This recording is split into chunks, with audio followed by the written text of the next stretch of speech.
Good morning all. Today we are going to start our next chapter, that is p block elements. P block elements are those in which last electron enters into the p orbital. As you all know, p block element contains 6 group, that is from group 13 to group 18, because in p orbital maximum 6 electrons can accommodate. Most of the element in this group are non-metals. However, it also contains metals as well as metalloids. The general electronic configuration of p block element is ns2np126. In this chapter, we will only going to study about group 13 and group 14. And the other groups we will going to study in class 12th. So now let's start with group 13 elements. Group 13 elements are known as boron family. And the general electronic configuration of boron family is ns2np1. Now let's see the elements, that is boron, aluminium, gallium, indium and thallium. Boron is having the atomic number 5. If we will going to add 8 in this, we will going to get 13, which is the atomic number of aluminium. Then if we will going to add 18 in this, then we will going to get 31, which is the atomic number of gallium. If we will add again 18 in 31, then we will going to get 49, which is the atomic number of indium. Add 32 in this, then we will going to get 81, which is the atomic number of thallium. Now let's see the electronic configuration of these elements. Boron is having electronic configuration helium 2s2 2p1, aluminium neon 3s2 3p1, gallium argon 3d10 4s2 4p1, indium krypton 4d10 5s2 5p1, and thallium is having the electronic configuration xenon 4f14 5d10 6s2 6p1. Now let's talk about one of the most important topic, that is inert pair effect. What do you mean by inert pair effect? The electron present in the d and f orbital do not shield the s electron of the valence shell effectively. So they will remain more tightly held by the nucleus, and due to this they will not going to participate in the bonding. This is known as inert pair effect.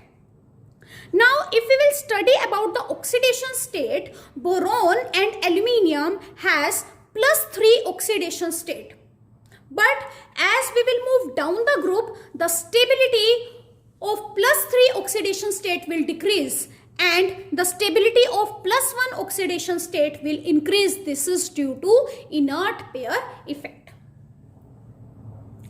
Now let's talk about the chemical properties of group 13 element.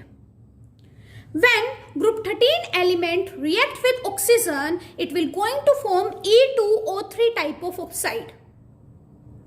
When any element of group 13 will going to react with oxygen, then it will going to give us E2O3 type of oxide, and E can be boron, aluminium, gallium, indium and thallium. Now if nitrogen is present in the air, then the element can react with nitrogen and it will going to form En type of nitride. For example, boron react with nitrogen and it will form boron nitride. Now the oxides formed by boron is B2O3, that is acidic in nature, and the aluminium form oxide Al2O3 and gallium form Ga2O3, which is amphoteric in nature, and the oxides formed by indium and thallium is basic in nature. Now let's talk about the reaction with water. When group 13 elements react with water, they form EO3 types of compound. Boron do not react with water. Whereas aluminium react with steam and it will going to form aluminium hydroxide plus it will going to release hydrogen. Gallium and indium also do not react with water, neither with hot nor with cold. Tritanium react with water and it forms the oxide layer on it. So after some time reactivity will going to decrease. Now let's see the reaction with halogen. When group 13 elements react with halogen, it will going to form EX3 type of halide. For example, when boron react with fluorine, it will going to form BF3 type of halide. And when aluminium react with chlorine, it will going to form aluminium chloride. And when thallium react with chlorine, it will going to form thallium trichloride, which is unstable. So immediately it will going to convert into TiCl, that is thallium chloride, which is stable, plus it will going to release chlorine due to inert pair effect. Now let's talk about the anomalous behavior of boron. Boron show anomalous behavior due to small size, due to high ionization enthalpy, due to high electronegativity, and due to the absence of vacant d orbital. Now let's check out the points of difference between boron and other members of this family. Boron is hard and it is black color metalloid, whereas other elements of this family are soft and white metals. Second, boron show allotropy while other elements do not. Third is boron has highest melting and boiling point and they will going to form more stable hydride.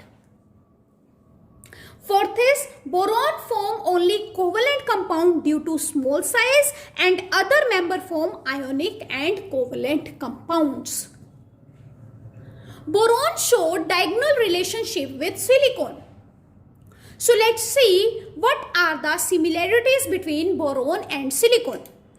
Boron and silicon both are typical metalloids and they both have high melting and boiling point and they both are the bad conductor of electricity, plus they both show the allotropy. So this is all about group 13. I hope you have understood this. That's all for today. Have a nice day ahead.